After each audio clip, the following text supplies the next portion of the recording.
Order. Today is Monday, November 24th. Kevin, could you get the... Yeah. Today is Monday, November 24th, 2014. We're here for the purposes of meeting of the Committee of the Whole. It is, now they're really messing with me. They took the clock. 8:20. It's 8:20. I would ask that you all rise and join me in the Pledge of Allegiance. You okay, Pat? I pledge allegiance to the flag of the United States of America and to the republic for which it stands, one nation, under God, indivisible, with liberty and justice for all. I know it, I'm sorry. Okay, before we get started, it's with a heavy heart that I announce the passing of Basil Leibowitz, the beloved husband of our own city treasurer, Elaine Leibowitz. That's the reason why Elaine is not here this evening, and I would ask that you all join me in a moment of silence before we begin the meeting.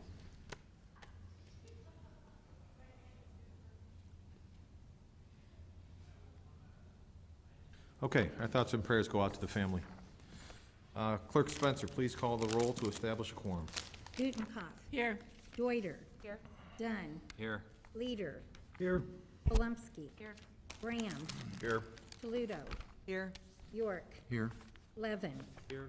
Healy. Here. Conquist. Here. Kennedy. Here. Mulliner. Here. Wagner. Here. 14 present, 0 absent. 14 present, 0 absent. We have a quorum. Announcements. Any announcements from the dais? Clerk Spencer? None from me. Seeing none, we'll move on. Public comments. Clerk Spencer, has anybody this evening signed up for our public forum? No one signed in tonight, Mr. No one signed in. Is there anybody in the audience who wishes to address the council but did not have an opportunity to sign in to our sign-in sheet? If so, please raise your hand. Seeing none, we'll move on. That closes public comments for the evening. On to agenda item number 4. Business before the committee. Before we get started, I just want to let the council know, I did have an opportunity to review the remainder of the circle backs this week with city staff, and also go over the calendar and talk to the finance department. It is my hope, and hopefully the will of the council, that we will get through our circle back tonight. If all goes well and we do get through the circle back tonight, staff tells me that they will be available, prepared for a budget to be before the city council next Monday, the 1st. So if all goes well, that's our goal for the evening. I know that some of the circle backs are informational, and I'm looking forward to that information, but I would ask the council, or the committee of the whole, I should say, to please keep in mind that we are trying to get through this. We are now getting a little bit to crunch time.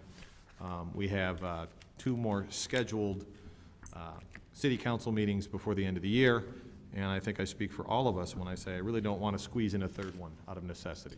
So, that having been said, Mr. Grabowski, we got all the way through one last time, and I'm going to ask you to jump in on circle back number 2, which is the fire department and an Alderman York request. The floor is yours. Thank you. We put together a packet of information for each of the circleback items. Hopefully you had a chance to review them.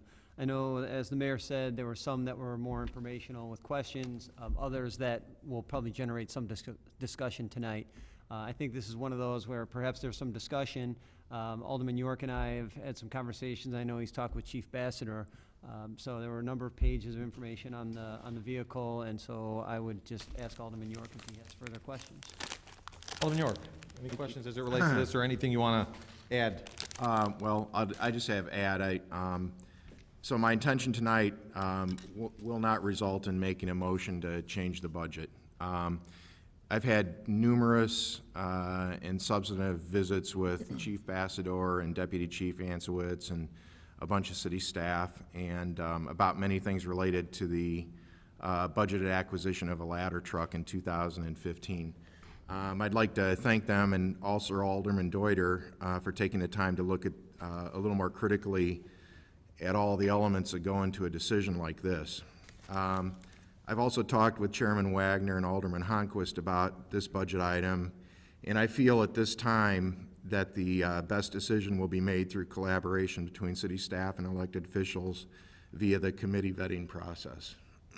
With that being said, I've made my thoughts clear to the fire chiefs and the committee members that any equipment purchase actions we take in the near term be contemplated with the end result being that Elmhurst position itself to best serve the safety needs of its residents and be able to contribute to mutual aid in a responsible and efficient manner. There's no doubt that with 2 aerial trucks we currently have, we have a reliability and an in-service issue, so I think we need to address those. Some of the points of discussions have revolved around looking at how Elmhurst currently responds to certain types of calls and making adjustments to the resources and our responses to those calls. In other words, looking at whether the equipment we respond with is the right kind of equipment to begin with. The fire department has been reviewing this currently, has been reviewing this quite a bit currently, and is working with DUCOM to already make some changes. And it's not just we say we want to not respond with this, it's a process, as everything in government seems to be.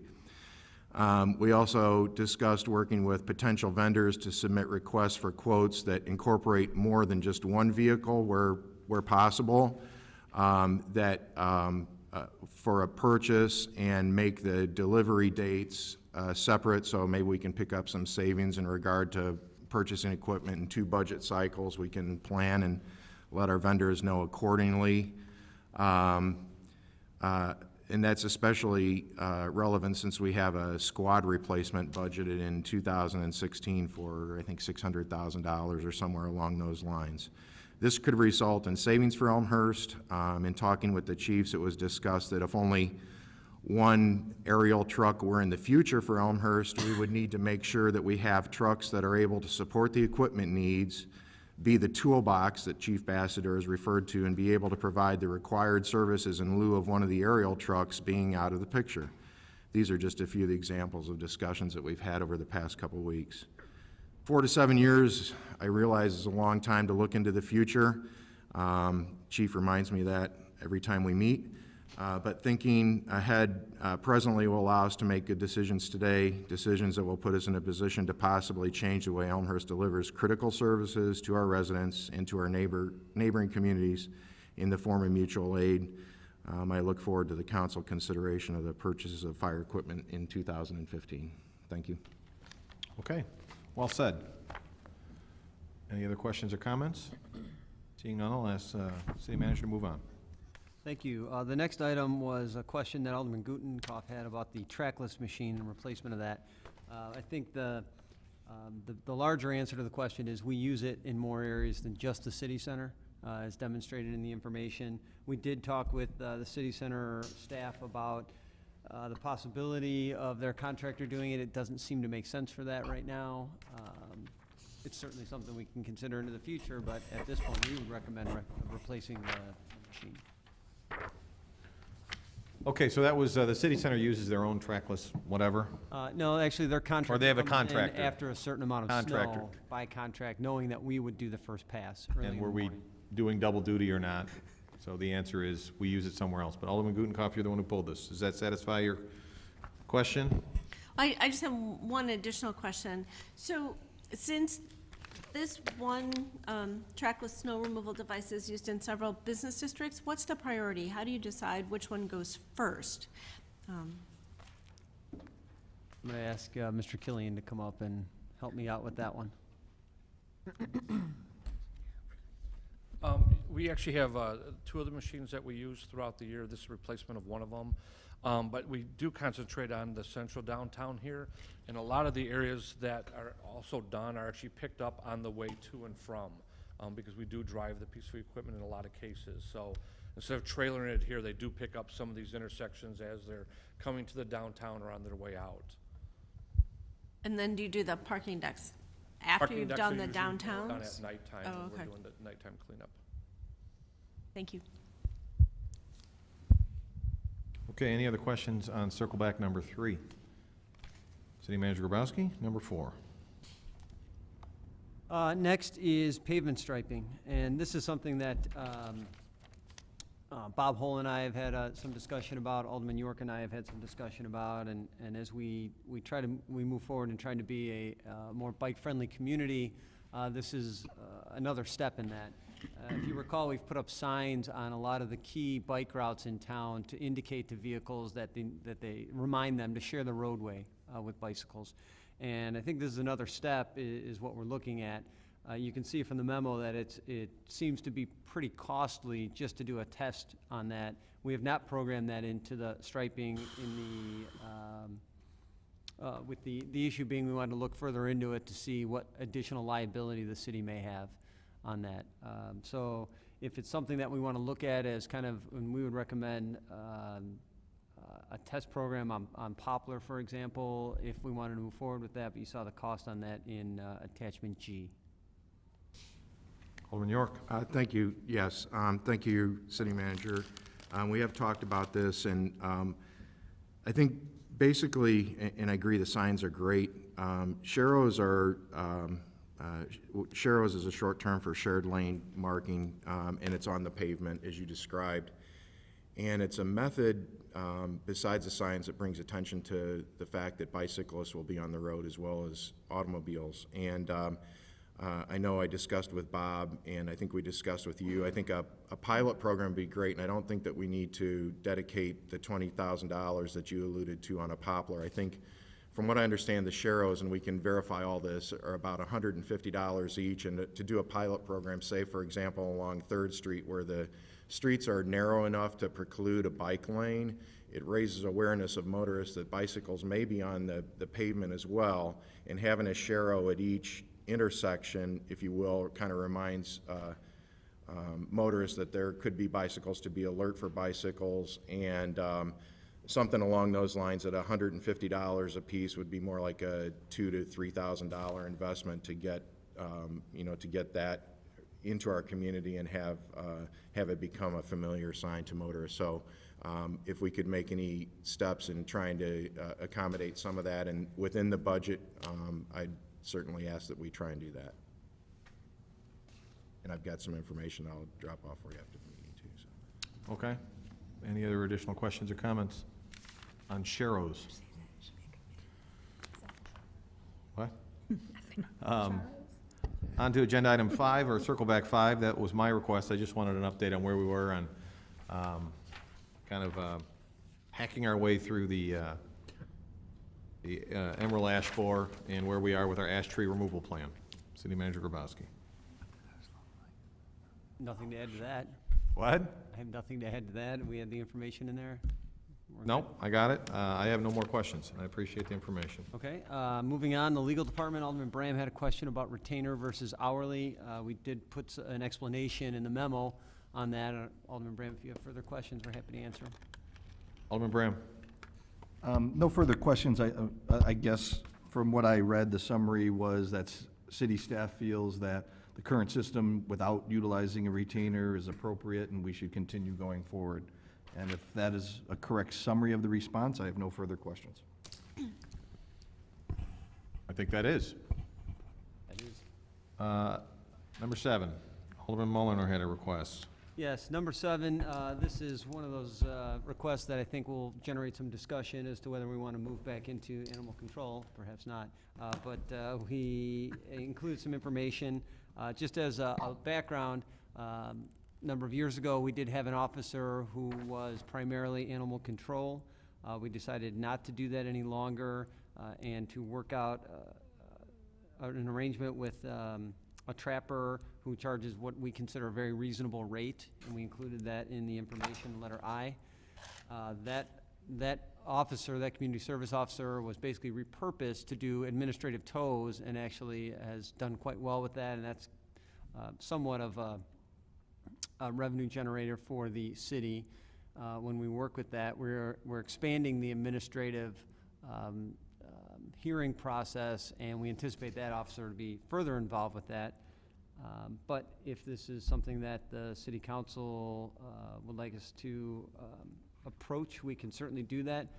I can't guarantee it would be with a full-time employee, but it's something we would look at if the council would like us to. Alderman Mulliner.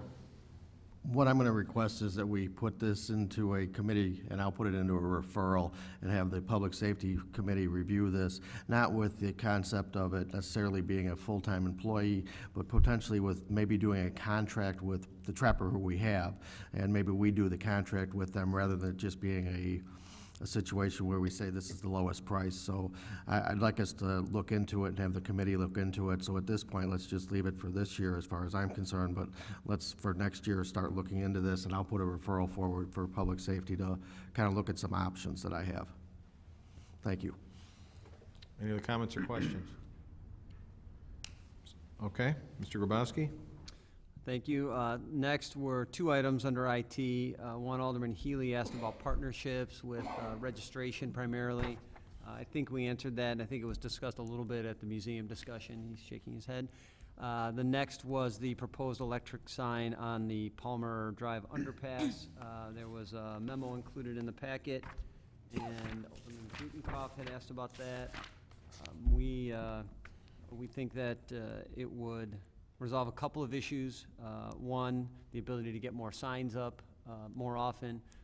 There's an opportunity there to possibly charge to recoup that cost for the sign over a number of years. And the second issue is a safety issue with our employees in the manner that we have to hang the banners. Thankfully, we've not had any issues, and we want to avoid that as much as possible at all costs. So I'm happy to answer any questions. Alderman Gutenkopf, any questions? Well, the memo really addressed most of the concerns I had. I think that the memo also proposes advertising, and I think that that would be an appropriate conversation for the appropriate committee as to whether or not this is something the city wants to engage in. But I appreciate the thoughtful comments about particularly the safety issue, and spelled it out for me pretty clearly how that can be problematic. So I do think that this electronic sign is going to make life a lot easier and a lot easier for us to change the message going forward, especially giving us an opportunity to put more community announcements out there. Okay. Any other comments or questions? Next. Thank you. Next, under Planning, Zoning, and Economic Development, Alderman Bram had a question about the consultant fees. We included that information. I don't know if there's further question. Okay, Alderman Bram. Thanks, Mr. Mayor. Sorry, just getting my bearings on the spreadsheet. In regards to consultant fees, yes, this was very useful information. The consultant fees in regards to Ken Bartels, I thought it was notated that the reduction was 50%, and that's what I was looking into before I actually started speaking. If that is the case, I don't see that. Could I get further explanation on that? Yes, the reduction is on the first line under administration. That was the 5,000 was this year's communications portion of his consulting contract. So we're cutting that in half to the 2,250. More than half. So Mr. Bartel's time is split between three general areas, and as it relates to communication, 50% of that 1/3 has been reduced. Is that That's correct? So if I can get further clarification on that role, now that we have a communications coordinator, I would find it surprising to see any time from this role, in this case, Mr. Bartel, spending on communication, since we have a full-time staff person doing that today. I know it's minimal dollars, but I also would like to get further clarification of this role as a whole, because it actually, I think, goes hand in hand with one of my questions down the line of the cable programming that we do. So why would this role do any communications now that we have a full-time communications coordinator? And then two, what is the role a little bit further defined? The remainder in that is spread among a few things. One is still a little bit of consulting on the newsletter with some of the articles on that, and then more so with the television programs that you pointed out, Elmhurst Now and Time Travelers.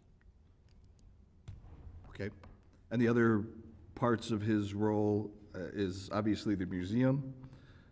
It also notates dollars are spent, at least from a planning and zoning perspective. What? Planning and zoning is primarily working with the EDC and also in community relations with some of the business recruitment or business retention visits. And then the museum is consulting for fundraising. Okay. I guess my only question on that is, this role in particular, since we've had significant changes from the city organization standpoint since it was first instituted, I would think should have or will be in the short term, very short term, evolving. And what I mean by that is we currently now, as I stated, has a communications coordinator, so I would expect this role to have zero time inputted for that. In regards to economic development, my understanding is that that would also play at least a part of the communications coordinator's position. We also have an assistant city manager who's dedicated to one of the things that role is dedicated to doing, and that all has evolved when this role was first instituted.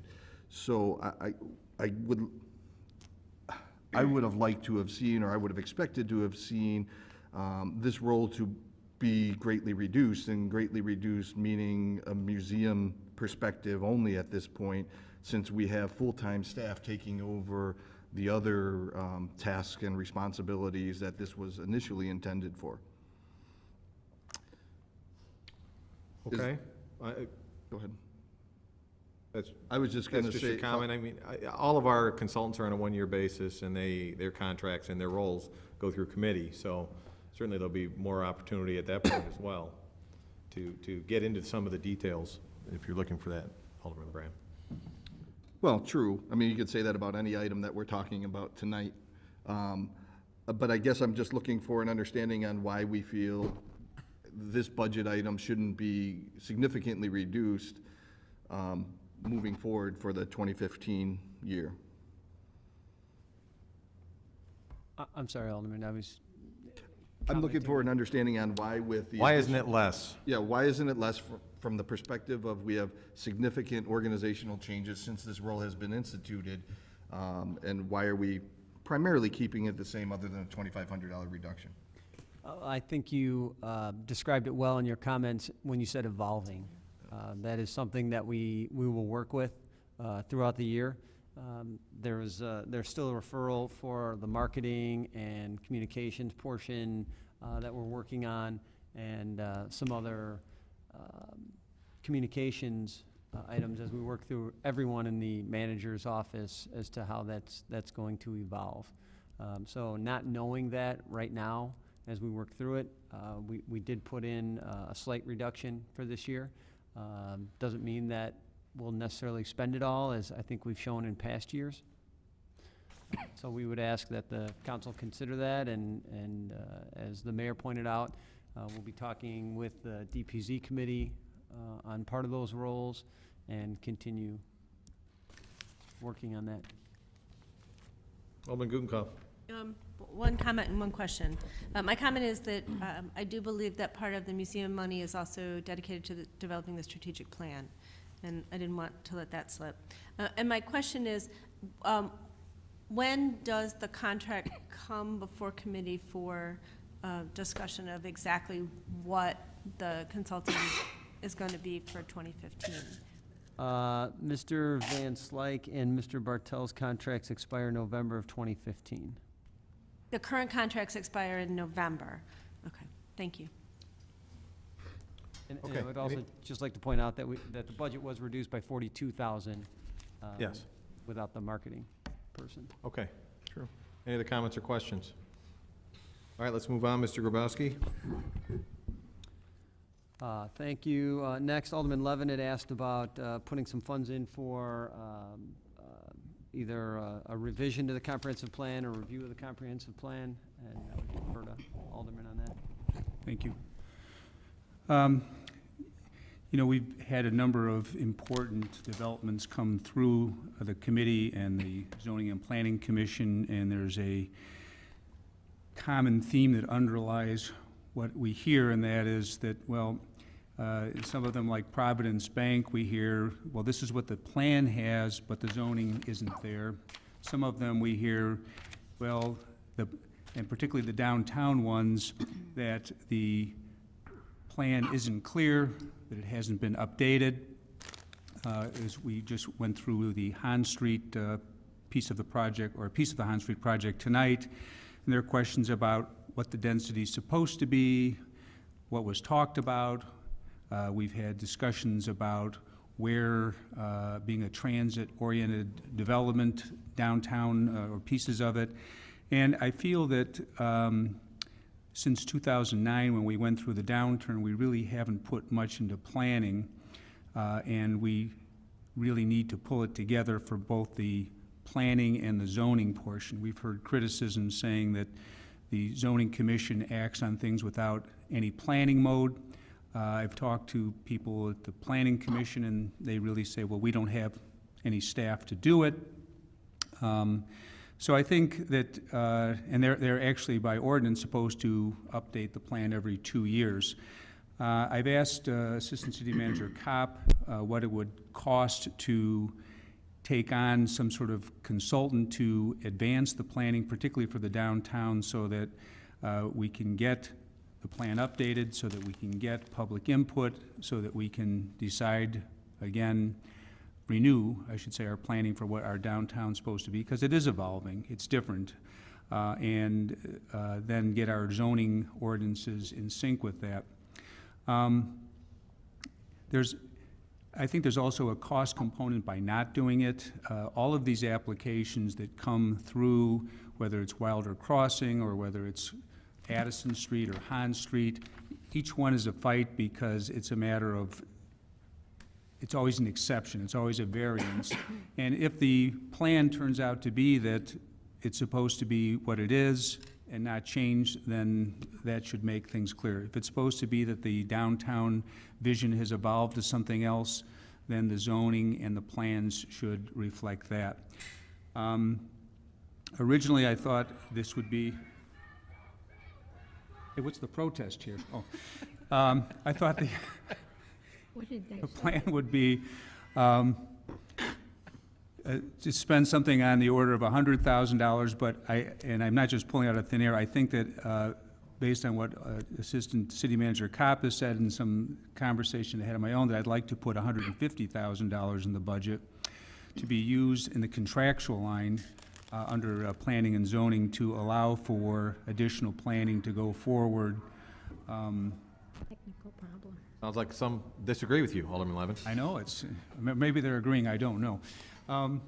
So that's where it is. I could respond to any questions, but I think that it's an important function that has been ignored for, 5 years, and it's time to get back into the planning mode. Alderman Levin, you mentioned adding back in, but you didn't make a motion. I'm sorry. I would, because and Marilyn, you might have to help me because I don't, maybe you could find it faster, but it's the contractual services line under planning and development to increase that line by $150,000. And if you don't find it fast, I'll grab my book here. 129, It's on page 132, 32. and it would be the professional services line, 3052. So for 2015, we're at 50,000. Ms. Gasson, Correct. I assume that's in there for a reason. The question I have for you, Alderman Levin, is are you proposing to increase that line item by 150,000 or up to 150,000? By, up to 200,000, and I have I've asked for some information on the budget line, because I don't want to just say the money comes out of nowhere, but is there a balance in the general fund that that is available to address Well, this? We'll do that after the motion, I think. So clearly state your motion for the clerk, please. The motion is to increase line 3052, professional services, by $150,000 for a total of $200,000 for FY 2015. Okay, clear. We have a motion. Do we have a second? Second by Alderman Palomsky. Discussion, Alderman Levin. You wanted to ask Marilyn something? I'm sorry, Ms. Gaston something? Well, I was just going to add that the funds are available, and Marilyn can comment on this. I wanted to know if we had to cut something else to do this, which comes up every other year. I think your point's well taken. I think the council's well aware we do have a surplus, so especially for an item this large, I think or this size, I think the answer is yes, there's money in the general fund. Alderman Deuter. Thank you, Mayor. You know, I support the motion. I think this is an important thing for us to undertake. I think it gives us an opportunity to do all the things that Alderman Levin mentioned, and I think it also gives us an opportunity to develop some economic development strategies for our downtown area. I think as an example, we can look to the city of Wheaton. They just undertook a similar process and came out with a plan that they released last year that set forth a 20-year vision for their downtown area. And also made a number of strategic recommendations, identified catalyst projects or initiatives, and also took a close look at analysis of economic development and whether or not they had the infrastructure, both from a parking and streets perspective, but also water and sewer, had the infrastructure to support the development. So I think that type of comprehensive look at our downtown area is warranted and makes a lot of sense. Okay, comments? All right, Clerk Spencer, please call a roll on that motion. Levin. Aye. Palomsky. Aye. Graham. Aye. Pluto.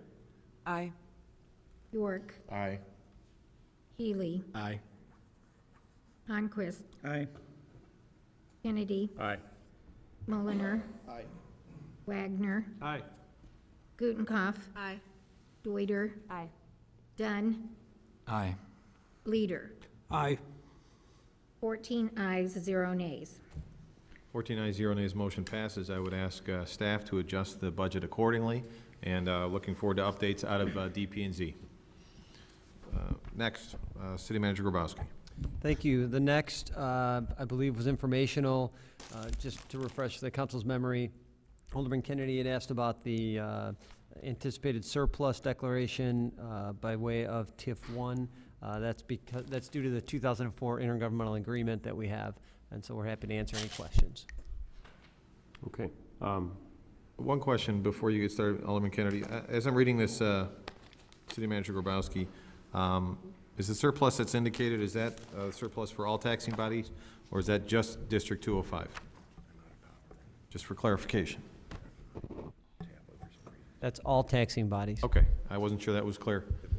So according to our budget, there's a surplus of $1.8 million that would theoretically be dispersed to the other taxing bodies affected by the TIF. Alderman Kennedy, you pulled this. Yes, thank you, Mr. Mayor. So just percentage-wise, what's the percentage that would typically go to 205 and then percentage to the Park District? I know schools are 70-some percent. 70%. And then what is the Park District's take on that percentage-wise? I mean, ballpark's fine. I don't need an exact number, but, Somewhere in the 5 to 8%. okay. 5.52 is our best Okay. guess. And just to follow, the county is 5.16, library is 5.2, city's 8.5. Okay, and correct me if I'm wrong, but I believe that the 205 still owes us $1 million for stormwater That is correct. as it relates to the York High School renovation that was done a number of years ago. That's correct. Has there ever been any schedule or any talk back from them as to their plan to pay that back to us? Not recently. I know there was a number of memos that went back and forth to memorialize the transaction, but I don't believe that there's any schedule that I've seen from the school district that shows when that repayment would happen. I would ask that we just make sure we reiterate that to them, that we would be asking them to put together some sort of an agreement as to when they might be paying that back. And, you know, looking forward into the future, if we really don't see any substantive action from the school board in terms from a stormwater mitigation standpoint, When this does come up for approval by the city council, I would be one who would vote against giving them the entire sum unless they're going to be coming back to us with either action to assist residents from a stormwater standpoint or a plan to pay us back that money so that we can use those funds for stormwater projects ourselves. So. Okay, noted. you. Alderman Healy. Thank you, Mayor. Following up on Alderman Kennedy's question, I know that the TIF agreements, there are, the reviewed by legal, there are legal conditions that exist within them. Is there any legal condition that would either enable us or prohibit us from withholding money from a surplus distribution to fulfill the $1 million stormwater money that's owed us? I'm not expecting an answer now unless you know it. If not, I think when the time comes to have that conversation, that's something I'd like our legal team to at least look into. Yeah, I would need to talk to the city attorney. Thank you. Alderman Bram. On that same topic, I've been asking probably, I don't know how long the York High School's been up anymore, probably close to 10 years. But I've been asking about these monies owed for maybe 50 to 75% of that time. I think at this point, the city needs to, and it's a little bit off topic from the budget, but it pertains to what our bottom dollar would look like before end of 2015, need to make some motion either way, either withholding funds, as Alderman Healy and Alderman Kennedy have suggested, or getting the dollars from the school district, or compensation in regards to stormwater management, something. I think we've been very patient as one government body.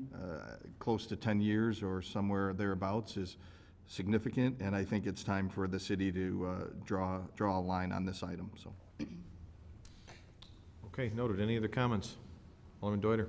Thank you, Mayor. Just a small note of clarification. I think we talk about that number as around $1 million number. I think the actual amount is closer to 1.2 million. Okay. Clarification. Can staff add clarification, or can we get clarification at a later time? We will get clarification. All right, we'll get specifics on that at a later time. Any other questions? All right, we're moving on. 11. Thank you. This is something that both the mayor and Alderman Honquist have brought up regarding stormwater and possibly budgeting up to $1 million to look at land acquisition or buyouts in flood-prone areas.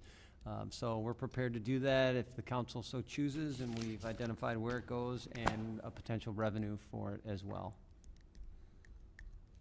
Is there a specific line item, Alderman? You wouldn't be Alderman yet, Jim. I know it's on your bucket list. Is there a specific line item, City Manager Grabowski, where this would go? 1 second.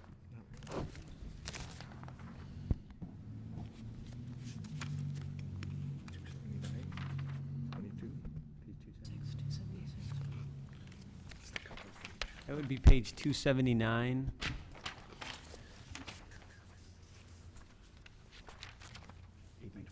And Director Gaston is telling me that she would add a line with 80-04 for land acquisition.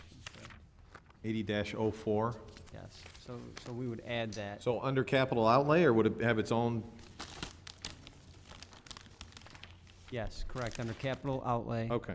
In the interest of a land. pending or possible motion, it would be a line item that staff recommends would be 8004, if we wanted to add. Okay. Alderman Honquist. I would like to make a motion to add, in support of staff's recommendation, $1 million from the general fund into the stormwater fund, as Ms. Gaston just outlined. Okay, so as laid out in our circle back for the purpose of land acquisition, yes? Is council clear on that? Alderman York? Oh. I lost in my own world there. Yes, we need a second. Thank you, Alderman York. We have a motion and a second to add $1 million to the budget, page 279, it would be line item 80.04, which doesn't exist. It'd be under capital outlay. It's for $1 million for the purpose of land acquisition for stormwater mitigation. Additional comments? Alderman York. Yeah, I guess, don't know if we can address the alderman specifically, but I guess my question for Alderman Honquist in the motion would be, indicated it was going to go in 2015. Is this something we would expect to be expended fully in 2015? Or is it just kind of a fund type of a balance to use whenever appropriate and necessary once applicable properties are identified? Let me try that one. When I discussed it with City Manager Grabowski and Alderman Honquist, ultimately it's got to probably go to Public Affairs, or Public Works, to lay out the parameters, because there's a lot of government programs, whether it's FEMA or whether it's DuPage County. There's a bunch of different government programs that have a bunch of different, I'll call them decision models, and how we prioritize. And I think we're going to put it to committee to prioritize that, to make it Elmhurst specific. Quite frankly, if it gets in 2015, I think that's great. And, you know, it's just a stark reality we're going to have to deal with. So it would go to committee, and they do that. And then, just as a follow-up on that question, I would just want to make sure that wherever it's placed, it doesn't impair our ability to get any funds if it's current expenditures, or if it just goes into a stormwater fund with the specific purpose of property acquisition. I just would like that to be a thoughtful process, so. Understood, staff? Yeah, I think what Alderman means is, well, what we would do is look to leverage that with any grants matching, and you would just want to make sure we're not conflicting with that. We will make sure of that. Okay, thank you. Alderman Bram. Thank you.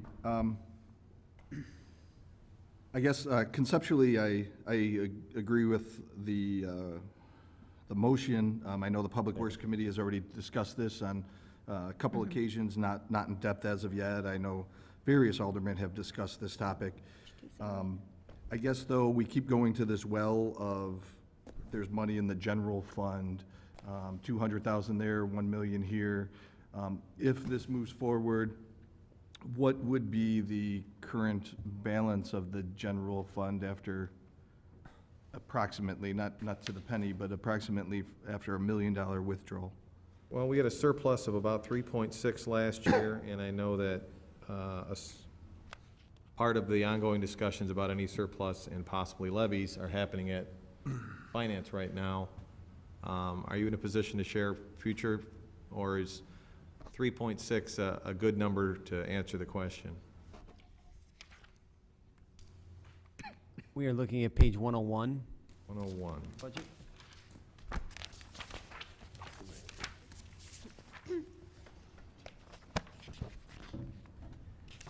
And we're looking at the very bottom number, middle Okay. column, 5.5 million. So whatever we decide to transfer into budget this year would come off of that number. Wouldn't it come off of the 2015 projected? So it'd be I'm sorry, that's 4.6 correct. minus? It would be the 15 projected, excuse me, the So- 4.6.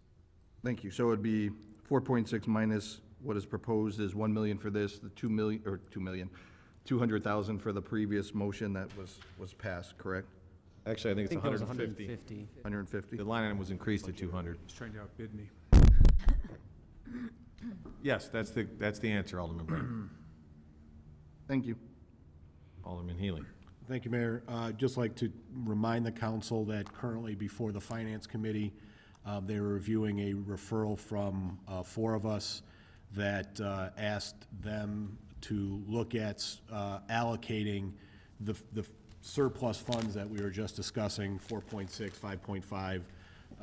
Some estimates previously were as high as 7 million, depending how things fall for the balance of this year, that we look at allocating those funds to stormwater relief, to stormwater projects.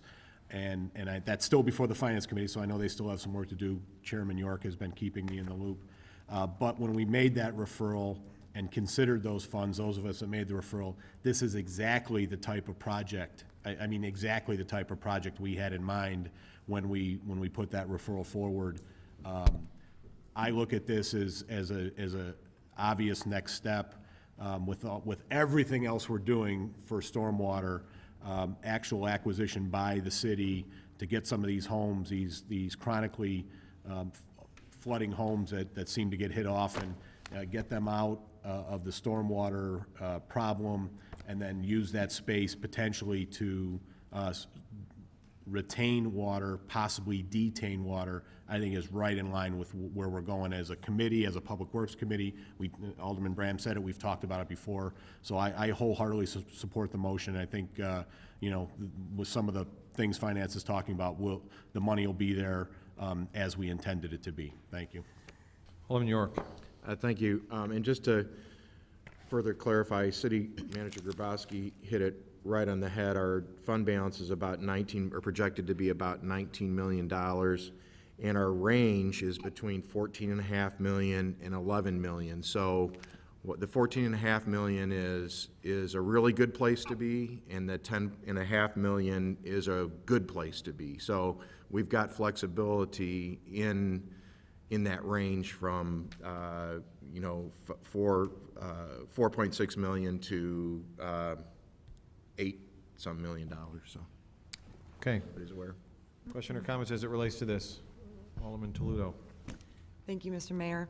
I'd first off like to start by thanking the staff and the council for all of the work that has been done so far in putting together a comprehensive stormwater mitigation plan.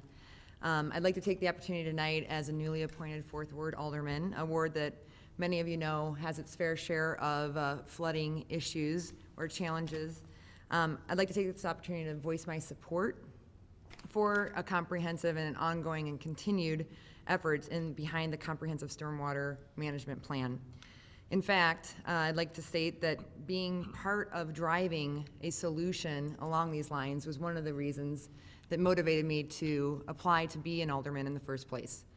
I've spoken to many residents over the past couple weeks, and many of them that I've spoken to view this issue not only as an issue for those who are experiencing flooding in their own homes, but also as an issue citywide, as people who may not specifically flood are impacted in terms of the reputation that the city has. Some folks have even anecdotally told me that people that they know have not purchased homes in this city because they heard that there's a flooding plan. And I view that as a risk for us, and that is one of the reasons why I am behind efforts like this and others that we've seen in the past. So I am pleased to support ideas such as this and others that will increase the number and the variety of the tools in our stormwater management toolkit. Thank you. Okay. Alderman Bram. Thank you. I would like to dive down in this a little bit further in regards to the dollar amount specifically, I guess, would be the primary question of $1 million. Have we done any assessments? I do understand that this is just a budgeted line item, and this needs to be vetted more thoroughly in the committee that I sit in. But $1 million is a significant amount of money. Do we have any thoughts? I guess I'll ask this question of Alderman Honquist, since it was his motion, on the rationale of $1 million compared to any other dollar amount. And the other thing I just want to say is, yes, we do have a fund balance, and this is a significant amount of dollars when it comes to a new line item in our budget for 2015. We do have to be conscious of, yes, stormwater issues, but everything else that is happening in the city, being paving, being Addison Garage, being new developments, being our property tax levy. So as we debate some of these issues, especially along the lines of something as significant as $1 million, I think that we need to make sure that we're keeping our focus for all the needs of all the residents in Elmhurst, as well as the residents are impacted by the stormwater issues. Excuse me. Alderman Honquist, care to comment? Yes, I would. After spending Wednesday night at the Park Board, trying to gain some support, which, as many of you know, we did not get for York Commons East, for the East End Lobe. This is a problem that is not being easily addressed in our town by the other government bodies. I'm hopeful that the school board will help. But even if we get the full support of the two other government bodies, we're still going to have areas in town that we cannot address with the green space that we have, which is why I'm supporting this. I'd support $10 million, but I think that's too much to get us started. I think $1 million, given that a lot in town is generally between 250,000, gives us just a little bit of flexibility to get this started and at least have a line item in the budget that we can look to support maybe even a couple of projects this year if that's what we find, and then make it a part of the budget as we go forward in the next couple of years, and hopefully the other government bodies will join us as we go forward, and we're able to leverage some of these other projects as well. Alderman Gutenkopf, you had your hand up? Thank you, Mr. Mayor. Sorry, my thoughts are still sort of forming. I certainly appreciate the sentiment behind wanting to have a specific line item directed toward purchasing property for stormwater mitigation. I guess I'm wondering if it's, given that we have a $6 million in there for stormwater projects overall, that the original intent of that, I forget what it is, $6 million, was to have a pool of money in this first year so that we could start some of our construction projects. And since the Public Works and Buildings Committee has not yet developed a process for determining how we might acquire land, and since the committee is still working through several other stormwater tools to address this, such as will we participate in cost sharing to help folks flood-proof their houses, or are there other things that we should be doing in smaller pocket neighborhoods to help alleviate funding, that that putting $1 million in a separate account is, it seems to me, almost directing us before we as a committee have had the opportunity to fully vet the toolkit that we're going to use in all of this stormwater. It's as if we've pulled out a full seventh of the amount of money that we're going to use specifically just to buy land. The original intent of that capital line was to give us a pool that we could draw from for all the projects. Setting up a separate line, it seems to me, almost diminishes the flexibility that we would have. Do I think we should be adding that money into our overall storm mitigation budget? Maybe that would be a more appropriate place to fund it so that we're not tied to a particular solution as we're moving through in committee to address all of these different pieces. So I'm not sure that I yet support this, and I don't know that we need to peel it off in order to be able to buy land, since we already have a capital line to address all of these things. Alderman Healy. Thank you, Mayor. I have a few additional thoughts on the motion. First, I think we'd all agree that if we could go back to when Elmhurst was founded, or when, you know, the founding fathers of Elmhurst were planning the city, I think we'd all probably advise them to set aside areas for stormwater retention, detention, as most of the newer cities are doing, you know, or cities that are growing. They're setting aside land to do that.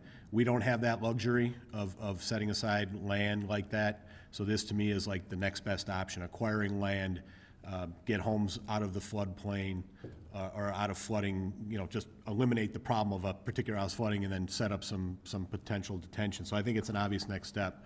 Second thought would be, this is a little reminiscent, at least for me, the conversation we had about overhead sewers several years ago, and there was a, you know, let's plan before we act. But I think, at least in my mind, it's pretty clear that any part of our plan will include home acquisition. I don't see a plan, I don't envision a plan where that's not part of it. Much like overhead sewers at that time, many of us felt that putting additional money into the overhead sewer program was going to be part of the proposed solution from RJN, and sure enough it was, and as we've seen, the money that we've budgeted for overhead sewers has gone up and ever since, and there are going to be some additional things done in committee specific to overhead sewers. So I see this as the next I see this as something that's obviously going to be part of the solution. I understand that we've got to go through the process and vet that, but to my way of thinking, this is obviously going to be part of the solution. Finally, you know, as for $1 million, and I agree with Alderman Honquist, I wish we could do $10 million and acquire a whole bunch of homes, but I don't think that's feasible this year. I'd look at this $1 million and potential, whether it's 4 homes, 5 homes, 3 homes, the same way I look at the new home policy with the stormwater plan there. In any given year, we're gonna build 20 to 40 to 100 new homes in Elmhurst. In any given year, that amount is probably not gonna help a tremendous deal, but over time, and there's 100 homes a year, or we average 75 homes a year, at the end of 10 years, 20 years, now you've got a sizable amount of detention. I look at the new home policy, or excuse me, the home acquisition policy the same way. You know, in any given year, if we buy 3, 4, 5 homes, that might not make a dent, but if we do that 10 years in a row, and we've acquired 40, 50 properties in these affected areas, that will, at least in my opinion, I'm certain will make an impact. So, you know, you gotta start somewhere. $1 million this year makes sense. We have the luxury of a fund surplus right now that we can draw from, but looking forward, that's not always gonna be the case. But in my way of thinking, if that's not the case in future years, if we have to account for that in a tax levy and account for taxes accordingly, I think this is an expenditure that the city of Elmhurst, the residents of Elmhurst, would back, even if we had to tax for it. Right now, we don't have to because we've got the luxury of a fund balance. So, to me, this is a slam dunk. It's a no-brainer. I think we should move forward. Thank you. Alderman Mulliner. I wholeheartedly support this idea. I agree with what you just said, Alderman Healy. This is something where we have an opportunity right now to, because the dollars are available to us, to be able to put the money aside and to begin to purchase some of the homes. We realize that there's areas in this community that flood, that there's no other way we're going to solve it other than buying some homes. And if that opportunity comes up to purchase one of those homes and we miss it because we're still planning, I think we've missed a major step. So I wholeheartedly support this, and I think it's an excellent move. Alderman Levin. I do agree that it's nice to have flexibility, but I think this is a good plan. It's a good amount of money. I don't know that anyone can say the exact amount of money needed, but if I look at what the average price per home that might be acquired, it seems like it's a fair amount. If it turns out that something was needed in another area of flood control, it could be transferred. My only concern is I want to plan. I don't want to get too far down the road. I don't want to be spending our surplus fund balance until we hear from finance that where we're going to be in the levy. And you know, we did have a significant tax increase back in 2010 or so, and we've been good stewards. But this is a reasonable amount, and I think it's a necessary amount. Whether it gets spent this year or not, I do think it's prudent planning to have that set aside. Anyone who hasn't had an opportunity to speak yet? Alderman Dunn. Just a question. I think the motion is to just acquire the property, but that in itself isn't enough to do anybody really any good other than that particular homeowner to get them out of that problem. What is the estimated cost on top of that to utilize that lot to turn it into a detention area? Do we have any ballpark ranges for what we'd lay on top of that land acquisition to make it a viable asset for the city? On top of the acquisition, of course, we'd have the demolition costs, which can range in the $20,000 range depending. But after that, I think it depends on the project. If we're able to get a number of lots together, that could be a different project than an individual lot or 2 next to each other. So I don't have that, but it's something we can work on. I'm not sure which one of the Public Works Committee members said this, but staff has been tasked with looking at the prioritization to get some objective parameters in front of them so that we can make decisions on when it's a good idea to purchase property.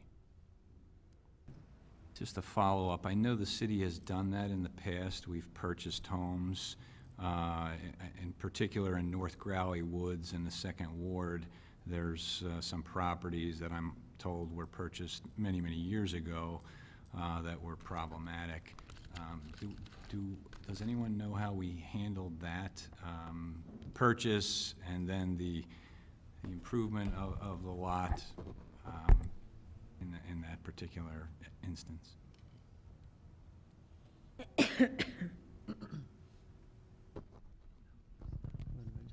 And also the timing of it from purchase to utilization.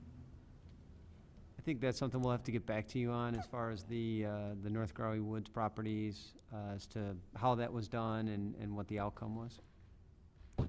So, do we envision that we would purchase some lots and then likely they would sit for some time before we'd be able to take action on them, or do we feel that we'd be able to take action rather quickly?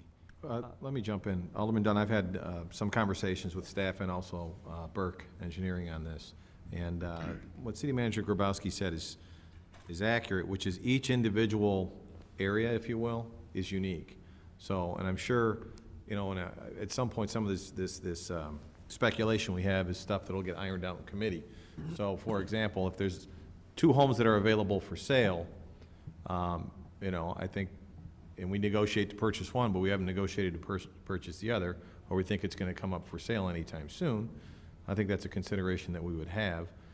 I don't, you know, I asked Burke specifically in one of our last meetings, hey, at some point I'm going to need to know how much stormwater you can store on a standard lot, and if those lots abut each other or are adjacent, if there's 3 of them, how much more do we get?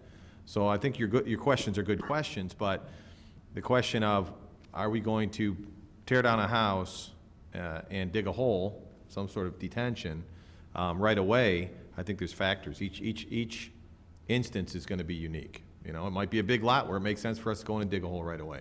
But if it's in an area where we've got a plan over the next 3 years to acquire as many homes as possible, because the committee or the decision model tells us that's what we're going to do, I don't think, the stormwater mitigation is probably going to be driven by that, much like the proposals we have to both the parks and the schools.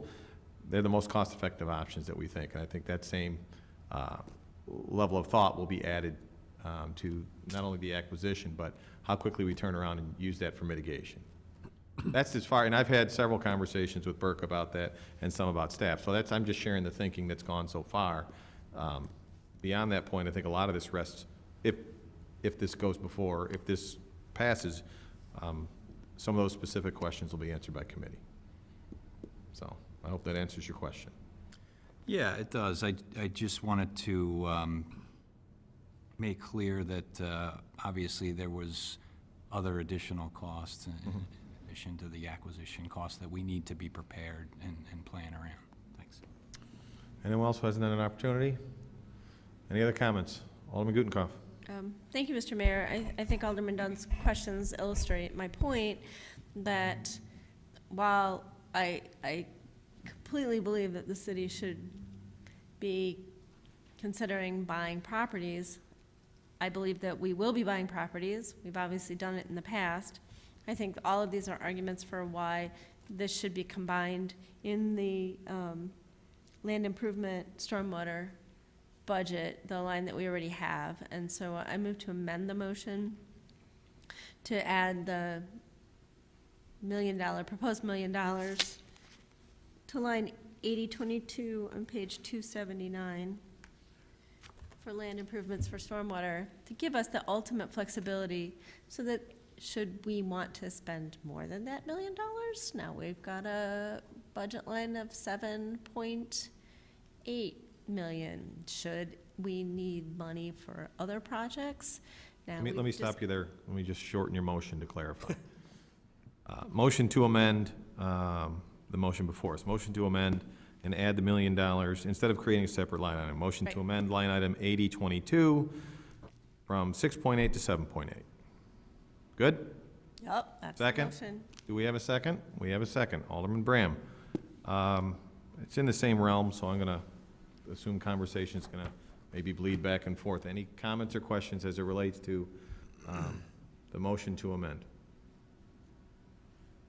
Alderman York. Thank you. As I understand it, we've been going through the budget process. The amounts that are in the budget currently for 15 and 16 were derived from some approximate or maybe more than approximate projects that were kind of on the slate. So in a perfect world, if cooperation and everything goes perfectly, we do those 4 projects, I believe there were 4 projects, and we expend those dollars there. So to me, from a budgeting aspect, those are pretty clear. I do like the fact that the original motion was made to have a separate line item for land acquisition, because I think it's totally different than these particular things, and I think it shows a willingness by the city council to take that on. And specifically, kind of to go to Alderman Dunn's point of view, I think there are potential acquisition sites in town that one lot is perfect. That one lot is impeding water flow from wherever the water's trying to go to wherever it's trying to get to, and you may only need to buy one lot. So I think, having a fund like this is a great, so I would probably not support the amended motion. Thank you. Alderman Deuter. Thank you, Mayor. I think there is some logic to the amended motion, only because, as Alderman Dunn was saying, when it gets down to it, these are almost like mini stormwater projects, in the same way that we have the giant ones on park land and school land. We're talking about doing something on a much smaller scale, but where we have we need to get control of the land. We need to do some improvement to that land so that it can hold water. So to some extent, I think to keep all of these projects within the same fund has some logic, instead of having a land acquisition component here and then an improvement cost that's separate. These really are all stormwater improvement projects. Alderman Levin. Well, as I said before, I think there's flexibility to move it if you have to, but I actually prefer to have a separate accounting, just like you could say, well, put all the police budget in one line and we'll spend it all on police. We're allocating a certain amount for acquisition of property. And if we want to use it for acquisition of property, it's there. If we don't, then there'd be a conscious decision to add it to what I think was already a decent budget for other stormwater projects. So I'd prefer to keep it separate, because it's a separate topic. It's for something separate. It's not just stormwater. It's land acquisition, which should be separately discussed. Any other comments? Alderman Honquist. So as I started to mention before, I think it's important not only for us, but for the other government bodies, that we outline this as separate, as something we're willing to do. I know there are other projects for stormwater. I assume if we get into some sort of a pickle, that we'll be able to move funds, either from the general fund or from a different fund, either over to this line item or to some of the others. I'm not trying to lock our hands with a particular line item, but I think it's important that we call out that we're trying to do something specific for stormwater for homes that we won't be able to address with these other projects. So I'm not for the amended motion, I'm for my original motion. Thank you. Okay, any other comments? Seeing none, I'll ask Clerk Spencer to please call the roll on the motion to amend, which is adding, not creating a separate line item for $1 million, but taking that $1 million and adding it to line item 8022, increasing that line item from 6.8 to 7.8. Okay, Clerk Spencer. Gutenkopf. Aye. Graham. Aye. Toledo. No? York. No. Levin. No. Healy. No. Honquist. No. Kennedy. No. Mulliner. No. Wagner. No. Deuter. No. I'm sorry, Deuter. Oh, I'm sorry. No. A no, okay. You're getting there, Norm, but not yet. Dunn. No. You're a no.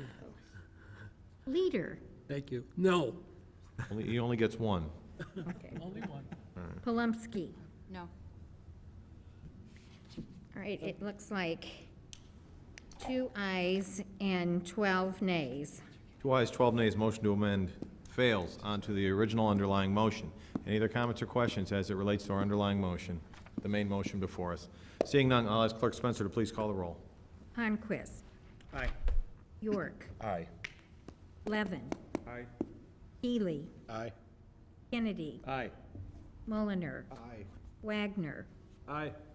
Gutenkopf. Aye. Deuter. Aye. Dunn. Aye. Leader. Aye. Palumski. Aye. Graham. Aye. Toledo. Aye. 14 ayes, 0 nays. 14 ayes, 0 nays. Motion to add $1 million to the 2015 budget for the purpose of land acquisition for stormwater mitigation passes. So staff, please add that to the budget that we'll see next week. 12. On to number 12. City Manager Grabowski. Thank you. We included in the packet a letter addressed to yourself and the council regarding the Youth Commission. The Youth Commission is really pushing forward with some initiatives as they outlined in the letter, and they're requesting some additional funds this year. And so if it's the direction of the council, we will add that to the budget. Alderman Honquist. Some of you know I've recently joined the Youth Commission, so I have a limited tenure, but I know that there's been a lot of energy put back into the Youth Commission, partly doing thanks to the mayor. And we did have an excellent program here a couple of weeks ago on heroin in the communities. So as you can, the letter's self-explanatory. The budget was 1,000, requesting to move the budget to 15,000 for the variety of items that are listed here. So I support that and make a motion that we do so. Okay, so allow me to summarize your motion. Motion to increase the Youth Commission budget from 1,000 to 15,000, an increase of $14,000. Motion to increase the budget. Motion by Alderman Honquist, second by Alderman Healy. Any comments or questions? Alderman Dunn. Yeah, I'm very supportive of the motion. I echo what Alderman Honquist stated about the Youth Commission. There's a lot of new people on there with a lot of good ideas. The youth in our town are very important, and I think we need to continue to invest in activities and opportunities for them to help recognize them and also to allow them to give back to the community. We give a fair amount to the seniors in some other line items, and I think we really need to up this line item, so I would support the motion. Alderman Bram. Thank you. I also will, I guess, reiterate to a certain degree Alderman Dunn's comments. I am glad to see this re-energized enthusiasm for the Youth Commission. It's been a roller coaster ride as of late. From the standpoint of, it seemed like a lot of people were leaving the Youth Commission, and therefore there wasn't the energy that I'm seeing, at least from this memo standpoint, and as Alderman Honquist stated he saw when he attended the meeting. I'm a little bit concerned in regards to the significant jump in funds from $1,000 to $15,000. I love to see the bar set high, but I guess I'm just questioning and possibly get feedback either from Alderman Honquist, yourself, Mayor, or city staff on, are we setting the bar too high in regards to a 15 times increase of the current budget line item to what is proposed of $15,000. A lot of those line items in the memo, from my experience dealing with youth as well as on the senior commission, take a lot of time and a lot of energy. So I'm not sure if that is the goal of to be able to accomplish all of these within the 2015 fiscal year. But I would like to get a little bit more information on that before moving forward. I'd be happy to fill you in, Alderman Bram, as well as the rest of the council. I've mentioned this before, and people have asked me, one of the more challenging things in my role as mayor is keeping the boards and commissions full. And a good example is the Youth Commission had 4 people on it, supposed to have 9. Had 4 people on it when I came into office about a year ago, and at the time, we didn't even have a chairman and a vice chairman. So I actually met with 2 members of the Youth Commission, and we got together, and they came to me and they said, Mayor, we no longer want to be just the group that does the awards, because that was really their sole role. And I agreed with them. They felt there's a lot more that they could be doing for the youth of this community. And I said, well, it starts by filling it with 9 people who want to participate. And as I said that, a month later, we went from 4 to 3, because one of the members of the Youth Commission got another job and could no longer commit the time. So that's my way of illustrating where we were 9 short months ago, 10 short months ago. I'm happy to say that through the hard work of the Youth Commission and the folks on the Youth Commission, we are at full staff on the Youth Commission. I've had more than a few meetings. Alderman Polumsky aided in some of this in trying to give the Youth Commission a little bit of focus. Like I said, they came into my office and said, we want to be more than just the group that does the awards. And they asked for my input. And at that time, I said, okay. And I'd given it some thought. I thought the 3 areas they could focus on was volunteering, jobs for kids, and drug awareness. Those are the 3 main things. And I said, if you want to add to it, that's fine. But, that would be where I'd be inclined to support you. They came back actually at one point and asked for some discretionary funds to host a drug awareness program. But the drug awareness program at the time was somewhere in the nature of 75% of this ask.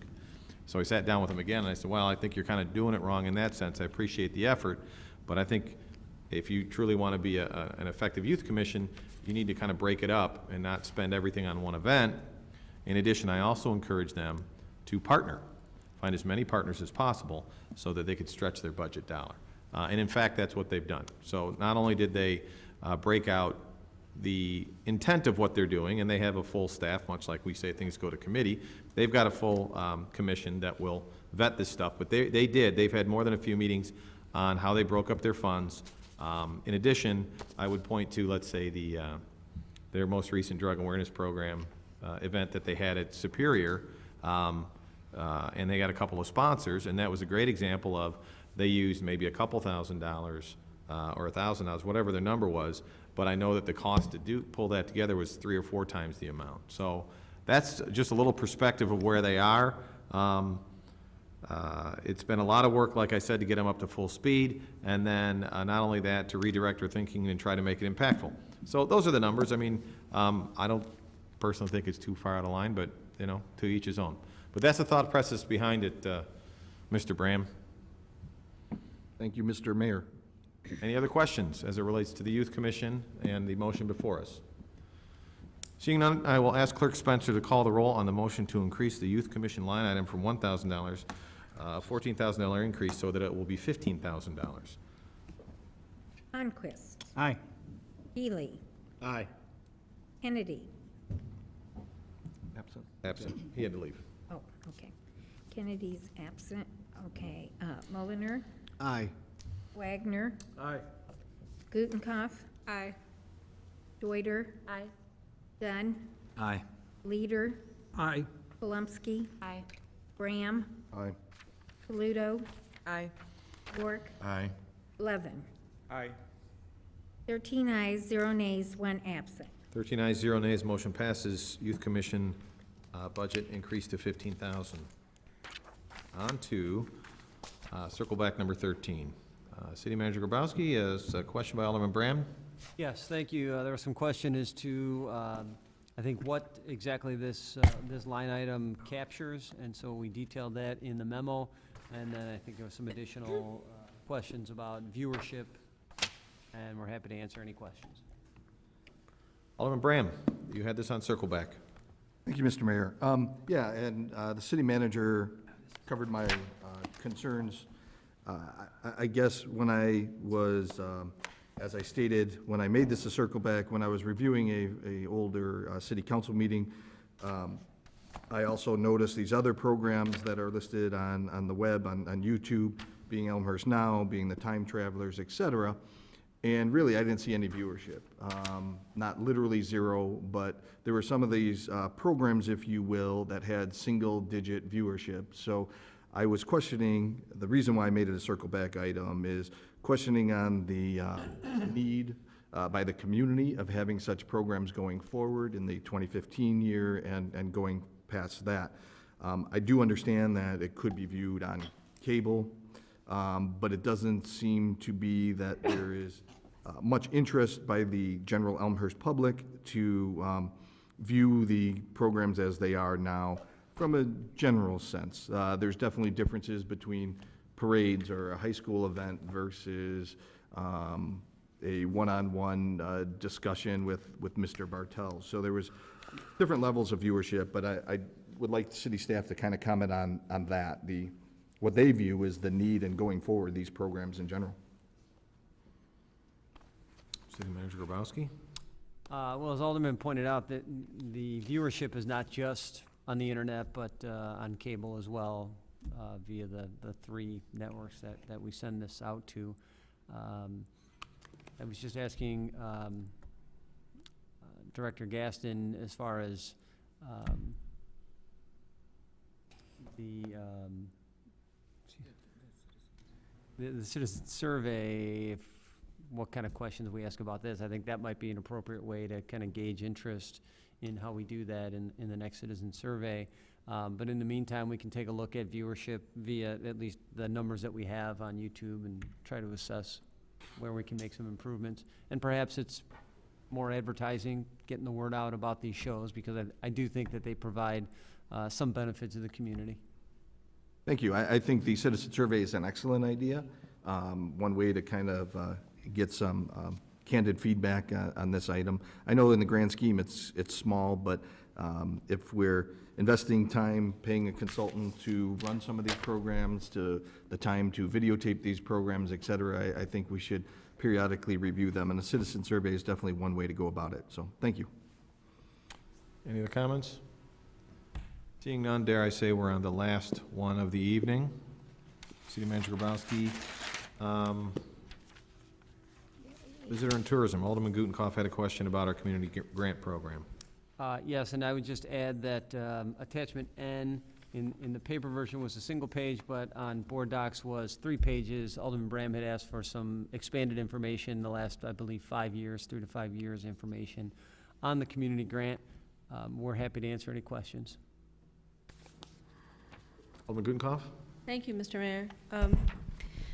And I think we've discussed a little bit of this before. I know the community grant program has seen some changes in recent years. It's now administered by a committee that reviews the applications. I think that is a great change and broadens the perspective of why we would be giving grants and what an organization needs to do to really be considered for a grant.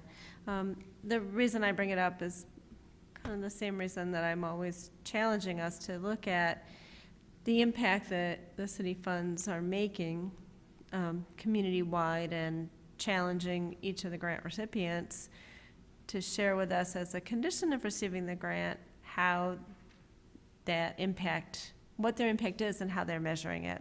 Because it's an awful lot more than the numbers of people that we serve, because certainly you could argue that a parade is serving more people than, say, a single theatrical performance. But what I think is really important is how much each of these programs is giving back to the community or strengthening our community. And what I'd like to see from each of the grant recipients is something built into their reporting that challenges them to identify what it is about their program that's making an impact and how they're measuring it, and how they can come back to us and say, look, this is what we did with your money, and this is how it's made our community better. Okay. Any other comments or questions? Alderman Bram? Thank you, Mr. Mayor. In regards to the community grant program, I know when we discussed this item last year, there was some commentary in regards to being able to discuss this or vet this in more detail in committee. And that is true, but the concern I have is that that's where that vetting stops. It doesn't reach the full city council discussion level to decide exactly how these funds are being distributed going forward. An example is that it seems to me, my initial review, and if my memory serves me correctly, that Elmhurst Art in the Park used to get funds out of the community grant program. That program, which draws a lot of people from the community and as well as outside of the program, outside of the community, no longer has received funds, at least I believe in the last fiscal year or two. But we added new programs to the community grant program. We also added over the last, I believe, couple of years, the total dollar amount allocated since 2014 of $134,000, which it was less than that. It's hard to gauge on the eight-month fiscal cycle, but 12-13 was under 100,000. So, long-winded way of saying that we've increased relatively significantly the bottom dollar for the community grant program. We added programs but eliminated others. I'm not going to make a motion tonight, but I would actually like to see from a procedural standpoint that a report actually come from the committee on this topic so it could be vetted at the city council level going forward, because I don't always have a clear understanding, as well as some of my residents asking on why one area of town, be it a parade, be it art in the park, et cetera, has funding, but the others do not.